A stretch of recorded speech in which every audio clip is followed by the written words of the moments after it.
નમસ્કાર દોસ્તો, જે લોકો સરકારી નોકરીનું સપનું જોઈ રહ્યા છે ને એમના માટે તો સમજો કે અત્યાર સુધીના સૌથી મોટા સમાચાર આવી ગયા છે.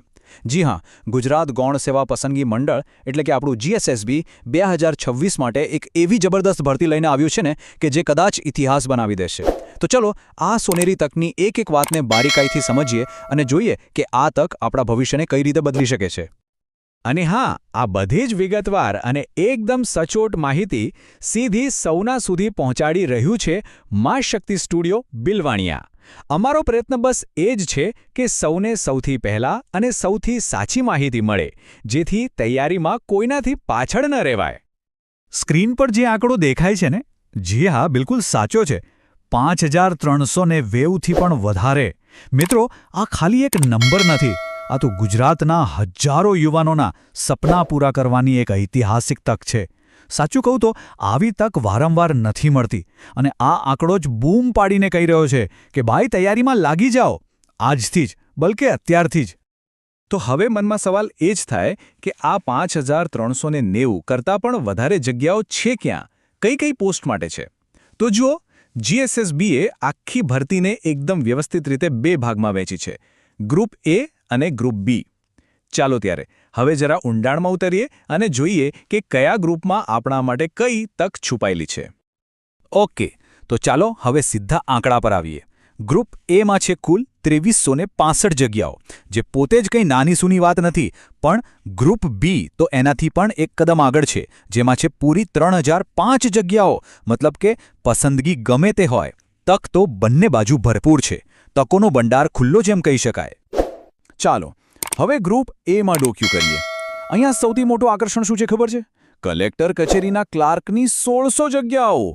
અરે વાહ, ખાલી વિચારો, એક જ પોસ્ટ માટે આટલી બધી તકો. પણ વાત અહીં અટકતી નથી.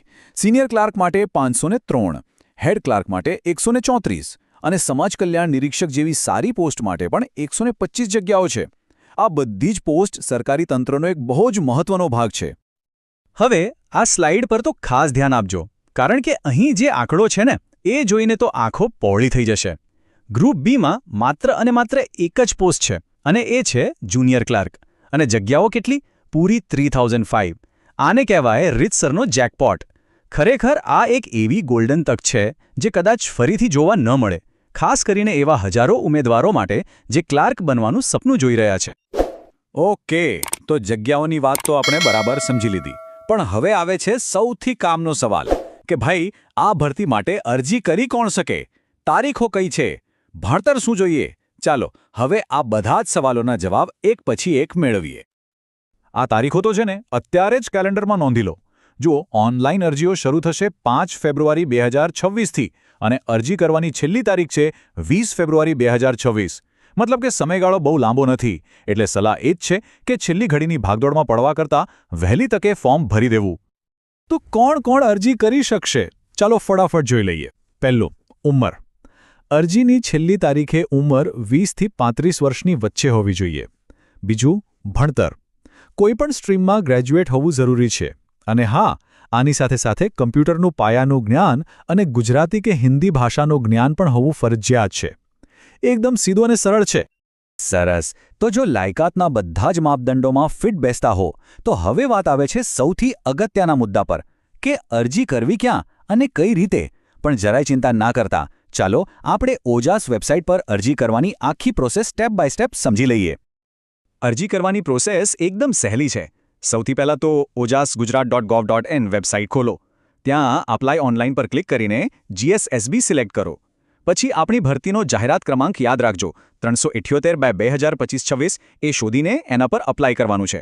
બધી વિગતો શાંતિથી અને ધ્યાનથી ભરજો, ફોટો અને સહી અપલોડ કરજો, અને છેલ્લે અરજીને કન્ફર્મ કરી દેજો. અને હા, એક સૌથી જરૂરી વાત, જે કન્ફર્મેશન નંબર અને એપ્લિકેશન નંબર મળે ને એને સાચવીને ક્યાંક લખી લેજો, એ બહુ કામ આવશે. તો આ બે વેબસાઇટ તો સમજો કે ખાસ ધ્યાનમાં રાખવા જેવી છે.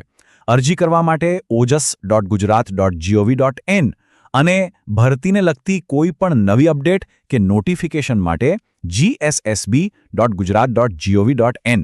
આ બંને વેબસાઇટ નિયમિત રીતે ચેક કરતા રહેવું ખૂબ જ જરૂરી છે. તો દોસ્તો, હવે બધી જ માહિતી આપણી સામે છે. 5000થી પણ વધુ જગ્યાઓ, એકદમ સ્પષ્ટ લાયકાત અને અરજી કરવાની સરળ રીત. હવે સવાલ બસ એક જ છે, શું આપણે સૌ આ સોનેરી તકને ઝડપી લેવા માટે અને સરકારી નોકરીના સપનાને હકીકતમાં બદલવા માટે તૈયાર છીએ?